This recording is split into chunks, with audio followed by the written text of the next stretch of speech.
Arrancamos una nueva edición de Café Financiero con toda la información necesaria para cuidar tu dinero. Ya estamos aquí con la presencia de Yamil Escala. ¿Qué tal, Yamil? ¿Cómo andás? ¿Cómo les va? Bueno, vamos a repasar las lamentables estadísticas viales que se conocieron que involucran a los motociclistas, ¿no? Sí, ¿y qué hicieron en otros países? ¿A dónde apuntaron para bajar esas cifras? Bueno, también nos acompaña aquí Melina Manfredi. ¿Qué tal, Melina? Hola, Ale, ¿cómo andás? Muy bien, acá estamos. Bueno, vamos a conocer estas nuevas medidas que se tomaron hace pocos días para permitir el acceso a la compra de dólares en el mercado oficial, aquellos que tienen que realizar operaciones inmobiliarias, ¿no? Sí, se va aflojando el cepo para compra-venta de inmuebles. Bueno, buena noticia para ellos. Y en este otro costado ya me espera Miguel Cielonca. ¿Qué tal, Miguel? Hola, ¿cómo estás, Ale? ¿Cómo te va? Gracias por estar una vez más aquí. Un placer. Bueno, con Miguel vamos a repasar las últimas noticias de los mercados de capitales, ¿no? Claro, efectivamente seguimos esperando las elecciones y bueno, viendo novedades. Una tensa espera, ¿no? Ujú. Muy bien, y en el último bloque nos va a visitar el economista Hernán del Villar para analizar los hechos más destacados en materia económica de estos últimos días. Quédate con nosotros, vamos a ir a una pausa muy breve y en instantes estamos de regreso.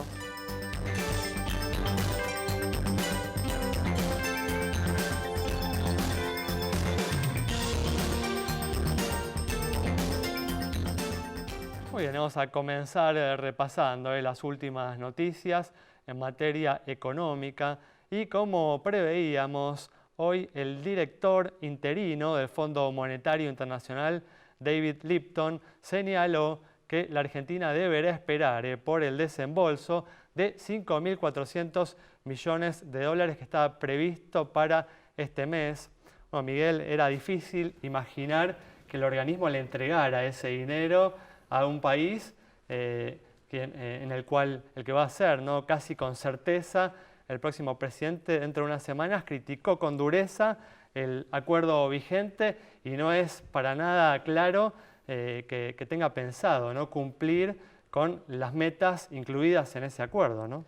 Es así, Alejandro. Pensemos que el fondo es un prestamista de última instancia y obviamente ayuda a los países en problemas, pero le interesa recuperar el dinero prestado. Entonces, yo no le asigno tanta importancia a una declaración fuerte de Fernández, sino a la falta de definiciones que hay en general. Tal cual. De todas las variables que están afectadas por ese préstamo que el fondo quiere recuperar. Coincido en que no es algo sorpresivo. Te diría que es casi razonable que en estas una crónica de un final anunciado. Exacto, ¿no? En estas circunstancias se ponga básicamente queda todo digamos, flotando hasta que haya definiciones de Alberto Fernández. Y aclaro una cosa más, no olvidemos que justamente el fondo encima está cambiando de número 1. Entonces hoy en la práctica parece una pavada, pero no lo es. Institucionalmente Lipton está a cargo de manera interina, entonces tampoco tiene el poder como para hacer definiciones importantes. O sea, hace falta una ventana de tiempo donde la nueva número 1, que es Cristalina Carliva, tiene que estudiar el caso argentino y aunque hubiera definiciones todavía va a demorar. Parte, Miguel, de los costos que venimos pagando, ¿no?, desde las PASO, como consecuencia justamente de lo que vos decías hace instantes, ¿no?, de la falta de definiciones de Alberto Fernández y de la fuerza política que representa respecto a cuestiones centrales que tienen que ver con el futuro de la economía en los próximos años, ¿no? Sí, igualmente en el juego político es también entendible que Alberto Fernández se mantenga en una zona de ambigüedad. Hasta que no gane, no va a querer arriesgar votos que él considera ya tiene asegurados. Sin lugar a dudas, ¿no? Pero deberíamos nosotros como sociedad aprender, ¿no?, a exigirle a los candidatos mayores precisiones respecto a lo que piensan hacer, ¿no?, con la economía, si no les estamos entregando un cheque en blanco. Muy bien, vamos a cambiar de tema y lamentables estadísticas, ¿no, Yami? Conocimos el otro día relacionadas con los motociclistas. Sí, y algunos datos a analizar, por ejemplo, respecto del aumento del uso del casco, según los últimos datos de la Agencia Nacional de Seguridad Vial, porque aumentó el uso de este artefacto, que lo que hace es disminuir solamente en el caso de las muertes un 39% la posibilidad, y no desabrochado, sino usado obviamente de manera correcta. Entonces, por un lado, se mantiene que la mayor cantidad de víctimas fatales está del lado de los motociclistas, es 43,8 contra el 27% de los automovilistas, siendo, y también esto con datos del Observatorio Vial de la Ciudad de Buenos Aires y también hablando con Fabián Ponce de Ovilán, que me comentaba que el accidente más frecuente es General Paz, hora pico, la moto cuando sigue su curso y el auto va a salir de la autopista. ¿Por qué? Porque la moto está circulando en banquina, ¿sí? El 11,7% de los vehículos en General Paz en hora pico circulan por banquina y eso aumenta las posibilidades. Y allí la pregunta, ¿qué se hace en otros países? ¿Cuáles son más medidas? Surgió hace poco también un dato del 30 y pico % de motociclistas que no aprueban el examen, ¿sí? A la hora de sacar el registro. Bueno, el sistema de otorgamiento de licencia de conducir, controles dinámicos que no se ven tanto cuando uno va por la calle y dice, ¿cómo puede ser que esta moto ande así? Bueno, que circule de esta manera, bueno, y cómo está eso expuesto al riesgo. Después lo que hace que se produzcan tantos accidentes de tránsito, por ejemplo, con los elementos distractivos, que en una moto, ¿sí? Claramente aumenta las posibilidades de muerte de manera exponencial respecto del automovilista, por más de que esto ya es gravísimo. Y algo, y con esto cierro, Alejandro, un tema de los argentinos respecto del riesgo real y percibido a la hora de conducir. La distancia entre ambos riesgos es tan grande que no tomamos dimensión del peligro al que se está expuesto conduciendo de manera incorrecta. Un tema muy importante en un país en el que se maneja muy mal en general, los motociclistas son el eslabón más débil de la cadena. Vamos a continuar repasando la actualidad de los mercados y una buena noticia, si se puede calificar de alguna manera, ha sido que en estos últimos días se redujo la brecha cambiaria entre el dólar oficial y las cotizaciones alternativas, ¿no? Es así, y diría que a contramano de lo que esperábamos todos, sí, sin lugar a dudas. Había un pago importante de un bono, que es el bono de tasa de política monetaria, que en general lo tienen inversores del exterior, y todos hacíamos la cuenta de que eso iba a presionar la brecha. No fue así, no fue así. Hay alguna hipótesis para explicar por qué eso no fue así. Una es el ciclo mensual en el que estamos, o sea, hacia fin de mes, la verdad que empresas y particulares necesitan más pesos para afrontar gastos y entonces, de alguna manera... Se habían excedido, ¿no? En la compra de dólares. El que se fue de rosca, digamos, y dolarizó en exceso, tiene que ajustar. Y después hay un rumor que ahí realmente no le veo mucho asidero, que sería algún tipo de flexibilización al cepo por el lado de empresas. Pero realmente no parece ser algo plausible. Muy bien, perfecto. Bueno, con esta información cerramos este bloque. Quédate con nosotros. En instantes estamos nuevamente con vos.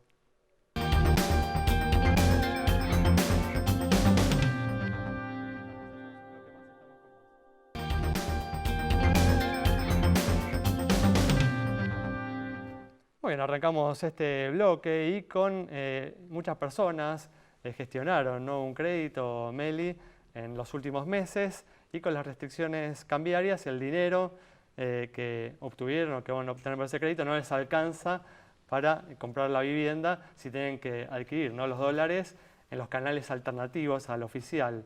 Pero hubo una buena noticia, ¿no?, para ellos. Sí, hubo una buena noticia en los últimos días. El Banco Central flexibilizó un poquito el cepo para aquellos que tenían propiedades reservadas y préstamos hipotecarios ya otorgados, o sea, aprobados por el banco, pero que todavía no se habían desembolsado esos pesos, y les permitió adquirir hasta $100.000 siempre que vengan del crédito hipotecario.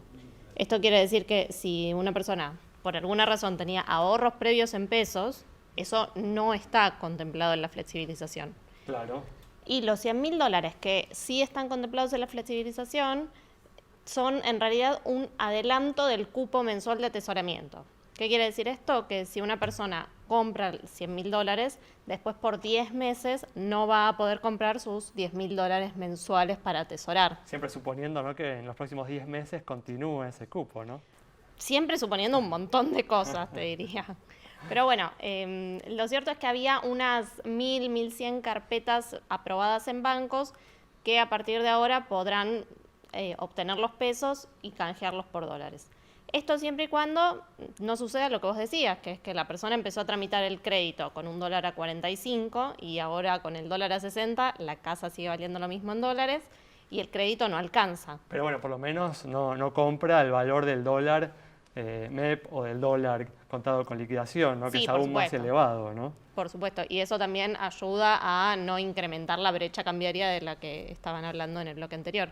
Desde la Cámara Inmobiliaria y el Colegio de Escribanos, lo que están esperando es que haya una segunda flexibilización que permita acceder al mercado cambiario a todos los que quieran comprar inmuebles, ya sea que necesiten o no un préstamo hipotecario. Pero bueno, por el momento el Banco Central está analizando el tema y no mucho más. Veremos qué sucede entonces. Veremos. Muy bien, y otra de las noticias que ha dejado esta semana, Miguel, es este inicio, ¿no?, de los trámites del juicio político al presidente de Estados Unidos, Donald Trump, ¿no? Sí, durante el martes se conoció esa noticia. El Partido Demócrata está iniciando un pedido de impeachment, que es eso, un juicio político. Lo que se alega es que Trump de alguna manera forzó a Zelensky, que es el presidente de Ucrania, a que investigue a Joe Biden, que va a ser un precandidato demócrata para la elección del año que viene, y fue el vicepresidente de Obama. Y lo que se argumenta es que ese pedido de investigación a Joe Biden fue, como decía, forzado por Trump a cambio de ayuda económica. Ajá. Pero lo cierto es que Una especie durante... de extorsión. Exactamente. Durante el día miércoles, de todas maneras, se fue conociendo más información y las chances de que ese juicio político avance se redujeron mucho. El mercado, de alguna manera, se alivió, se relajó un poco. Subieron las bolsas, cayó el oro, con lo cual el martes venía bastante complicado, el miércoles se resolvió bastante el tema. Muy bien, bueno, con esta información cerramos este bloque. Quédate con nosotros. Al regreso vamos a estar dialogando con el economista Hernán del Villar.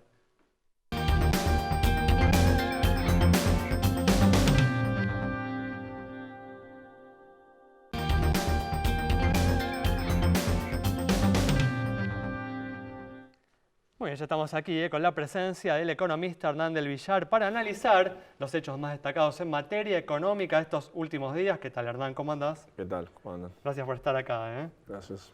Bueno, como hablábamos en el primer bloque, el director interino del Fondo Monetario Internacional señaló hoy que la Argentina deberá esperar por el desembolso de 5.400 millones de dólares que estaba previsto inicialmente para este mes de septiembre. Una noticia, Hernán, que no sorprendió a nadie, ¿no? No sorprende para nada. La realidad que me parece que había una expectativa que no se iba a desembolsar. Y la realidad que básicamente porque desde siempre en el acuerdo con el fondo, más allá del cumplimiento de las metas monetarias y fiscales, que además Argentina en el caso de las monetarias tuvo alguna pequeña diferencia por primera vez, hay una serie de criterios que Argentina no los cumplía. Esto es más allá del criterio de estar con problemas de balanza de pagos, que es muy claro. Hay otros criterios en términos de capacidad de financiamiento, de acceso, de sustentabilidad de la deuda, etcétera, que la realidad que a partir de agosto, mediados de agosto, poco han desaparecido, que había una explicación y una posibilidad de una defensa en todo el periodo previo, y ya no había más. Entonces me parece que la posibilidad de que eso sucediera era muy baja. El tema central, igual, Hernán, no parece ser la incertidumbre que genera la victoria de Alberto Fernández respecto a la disposición de la Argentina para continuar cumpliendo con el acuerdo vigente. Sí, claramente. Un poco esto marca... uno de los criterios es tener identificado el plan de acción del gobierno, la política que está implementando y esto, con una gran probabilidad de que haya un cambio de gobierno, esto queda un poco desactivado, digamos, ¿no? Entonces me parece que era bastante claro y esperable que esto sucediera. Tenemos que ver ahora un poco las implicancias que esto tiene básicamente hoy todos estamos mirando un poco las reservas, la evolución de las reservas, las líquidas, las disponibles, etcétera, a ver qué medidas se alcanza, qué disponibilidad hay. En nuestro caso eso lo vemos, el tema del fondo es un hecho relevante porque 5.000 millones en, no sé, 14.000 de reservas disponibles es plata. Pero en este caso creo, en términos de los dólares, creemos que, bueno, el gobierno creo que va a usar, el gobierno como ustedes saben tiene unos 7.000 millones de dólares que fueron el primer desembolso que tenía como condición respaldar las reservas o reforzar las reservas. Nos imaginamos que el gobierno va a usar, que hoy los analistas no la estamos incluyendo dentro de las reservas disponibles, ¿no? Entonces, tanto para septiembre, octubre, noviembre, y yo diría para diciembre, que hay vencimientos de en torno a los 7.000 o casi 8.000 millones de dólares, aparte de dólares solamente, entendemos que van a usar esos recursos. Claro, las preguntas, me imagino, Hernán, que muchos se están haciendo hoy, es si el gobierno se va a ver obligado a partir justamente de esta decisión del fondo a hacer que el cepo sea más riguroso, ¿no? A incrementar las restricciones que hoy existen para comprar dólares, ¿no? Yo creo que hay que hacer un poquito las cuentas. No sabemos, creo que el camino a seguir es el de más restricciones posiblemente. Entendemos que puede no ser necesario y yo creo que en eso, ¿qué necesitamos? Primero, que el monto de intervención del Banco Central diaria, diría que no esté por encima de los 50, 60 millones de dólares, que es un poco el promedio del último mes. Lo que viene Justamente sucediendo, te iba a Que es consultar. más o menos el promedio. Entonces, Sí. en ese valor uno dice 50, o digamos, o 60 millones, ¿no? Uno hace una cuenta y diga, bueno, estos son niveles que si uno mira 2 meses y medio, las reservas disponibles pueden estar bajando en esa proporción. Parecería que sí. Si uno piensa en valores, para decir valores arriba de 100 millones de intervención diaria, me parece que gatillaría más ajustes. ¿Y qué sostiene al dólar hoy? ¿Perdón? ¿Qué sostiene al dólar hoy? ¿Qué sostiene? Hoy nosotros tenemos una, digamos, ¿qué es lo que pasa? Digamos, ¿no? Ahí el atesoramiento está siendo aún minorista, más la demanda de turismo, más la demanda de cancelación de deudas y la demanda de dólares superior a la oferta. La oferta tenemos básicamente la balanza comercial, cambiario, que debe estar, que en este periodo a partir de septiembre se reduce respecto a los meses anteriores, es menor estacionalmente, y la realidad, tenemos esos son un poco más de 1.000 millones de dólares, tenemos unos 500, 400 millones de dólares de turismo, tenemos la cancelación de deuda, y el atesoramiento minorista, ¿no? Que es el permitido. En eso, la realidad, no hay atesoramiento mayorista, supongamos que no hay. Entonces, nosotros entendemos que el déficit está en torno a los 1.300, 1.500 millones de dólares por mes, que podía ser abastecido por esta intervención vendedora del Banco Central. Pero entonces son las medidas que están empezando a dar sus frutos, estas últimas anunciadas.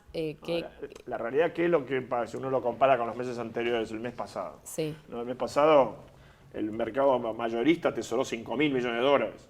Digamos, eso es lo que se corta, ¿no? Promedio de los últimos 6 meses, este era un número de 1.500 millones de dólares. Eso es lo que se corta. ¿Y cuán sostenible es esta situación? ¿Perdón? ¿Cuán sostenible es una situación así? No, sostenible. Ahí el tema es la brecha. Se te abre la brecha. En la medida que el mayorista, el inversor mayorista siga pretendiendo dólares, se te amplía la brecha, que también sus consecuencias posteriores en el tiempo. En el corto plazo hemos tenido nosotros hemos tenido largos meses con controles de cambio. Es más, si uno está mirando la economía para adelante, suponiendo que gana Alberto Fernández, uno está viendo un esquema cambiario, posiblemente o parecido al actual, con más restricciones, o un mercado desdoblado, ¿no? Como decíamos, justamente la decisión del fondo y ahora cuando hablamos, todo está muy sujeto a lo que finalmente va a terminar haciendo Alberto Fernández, que casi con certeza va a ser presidente a partir del 10 de diciembre. ¿Qué es lo que esperás vos? ¿Esperás un lobo o un cordero?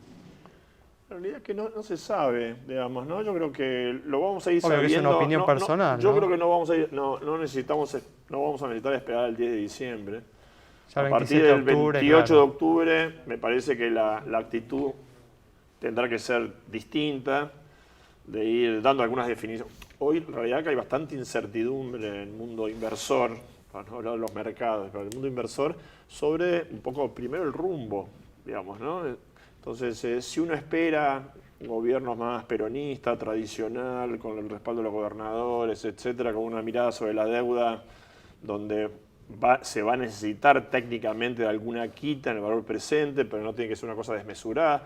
No, depende, ese camino podría generar reacciones hasta positivas, uno podría decir en el tiempo, pero la realidad es que esas definiciones hoy no están. Entonces, yo creo que lo primero que va a tener que pasar es, después del 27 de octubre, suponiendo que gana Alberto Fernández, es empezar a transitar un camino de ciertas definiciones, y me imagino de Alberto Fernández intentando generar con sus políticas una determinada confianza en el mundo inversor. Uno no puede estar permanentemente desencontrado con el mundo inversor, porque no tenés financiamiento, tenés tasas altas, se te sube el dólar, tenés un problema. Entonces, esto no quiere decir ser muy amigo de los mercados, ni mucho menos. Es definir qué es lo que querés hacer, cómo lo vas a hacer, que vas pragmático. A hacer frente.